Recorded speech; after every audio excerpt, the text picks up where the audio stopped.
Assalamualaikum warahmatullahi wabarakatuh. Perkenalkan, nama saya Putri Erusdiana, mahasiswi Politeknik Negeri Subang, program studi agroindustri, nomor pokok mahasiswa 10307036. Pada kesempatan kali ini saya akan menjelaskan tentang buku Pendidikan Pancasila pada Perguruan Tinggi dengan pengarang Bapak Ude Rujang Carda, SH, MH, MIP, MAP.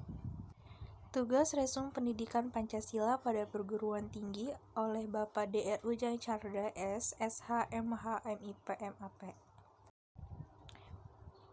Bab 1 menjelaskan tentang orientasi terhadap pendidikan Pancasila yang berisi landasan pendidikan Pancasila dibagi menjadi 5, yaitu landasan historis, yudiris, sosiologis, filosofis, dan kultural. Tujuan pendidikan Pancasila untuk perilaku yang bersifat adil dan beradab, kebudayaan dan beraneka ragam kepentingan yang mendukung kerakyatan atas kepentingan perorangan dan golongan. Yang ketiga, ada rumusan Pancasila. Rumusan Pancasila dibagi menjadi beberapa. Yang pertama secara etimologis, terminologis, historis, dan sosio-filosofis. Yang keempat, tujuan pembelajaran Pancasila yaitu untuk mengetahui Pancasila yang benar dan dapat dipertanggungjawabkan secara konstitusi dan yudiris. Bab 2 memahami sejarah Pancasila sebagai lambang negara Indonesia. Di dalamnya berisi tentang yang pertama, Pancasila dalam sejarah bangsa Indonesia, menjadikan Pancasila terus berjaya sepanjang masa karena ideologi Pancasila tidak hanya sekedar konfir independen. Yang kedua, Pancasila sebagai lambang negara Indonesia merupakan jati diri bangsa dan identitas negara kesatuan Republik Indonesia, agar juga merupakan lambang kedaulatan negara. Yang ketiga yaitu memahami Pancasila sebagai lambang negara Indonesia dari putusan Mahkamah Konstitusi. Bab 3 memahami Pancasila sebagai sistem filsafat merupakan sesuatu yang ada dan berkembang dalam masyarakat dan disepakati sebagai dasar filsafat. Dibagi menjadi 3, yaitu ontologis, epistemologi, dan aksiologi.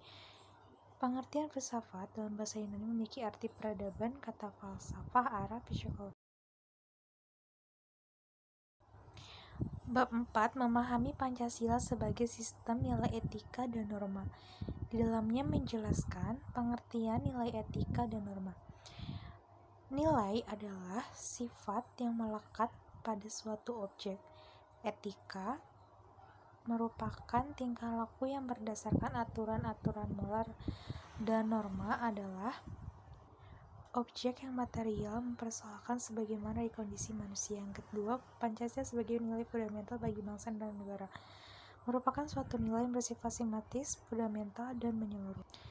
Bab 5 memahami muatan sila-sila dalam Pancasila secara sistematis hierarkis, yang berarti Pancasila itu menunjukkan suatu rangkaian urutan yang berikat atau hierarkis.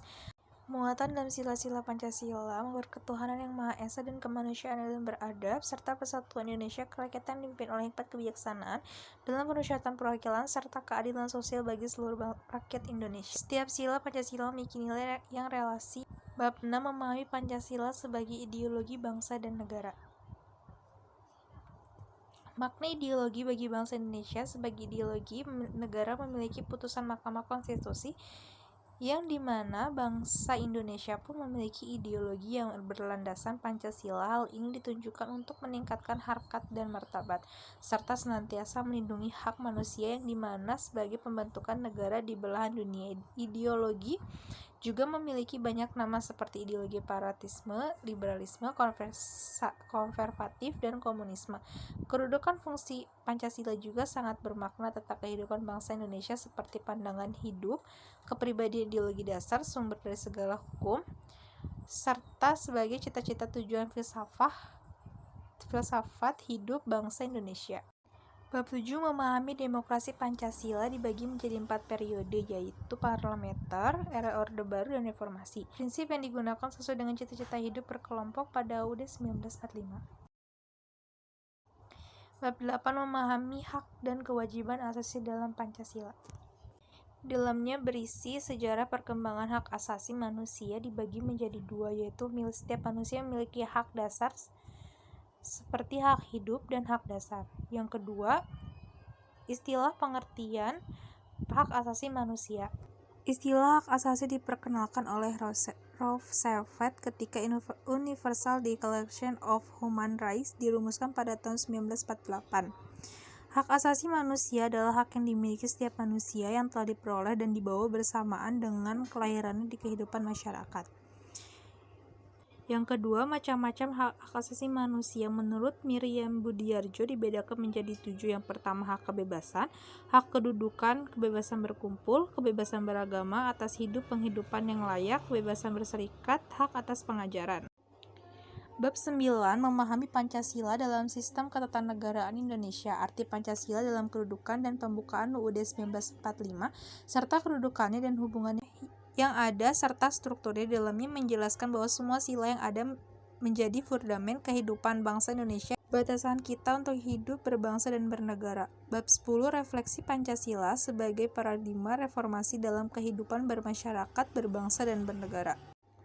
Di dalamnya menjelaskan tentang pengertian Pancasila dengan paradigma dan hal-hal yang bersangkutan serta eksistensi Pancasila sebagai paradigma pembangunan di era globalisasi, Pancasila sebagai paradigma reformasi dalam kehidupan bermasyarakat, berbangsa dan bernegara. Secara umum merupakan pola pikir dijadikan sebagai landasan untuk mencapai tujuan pembangunan nasional. Demikian resum buku ini saya buat untuk memenuhi mata kuliah pendidikan Pancasila.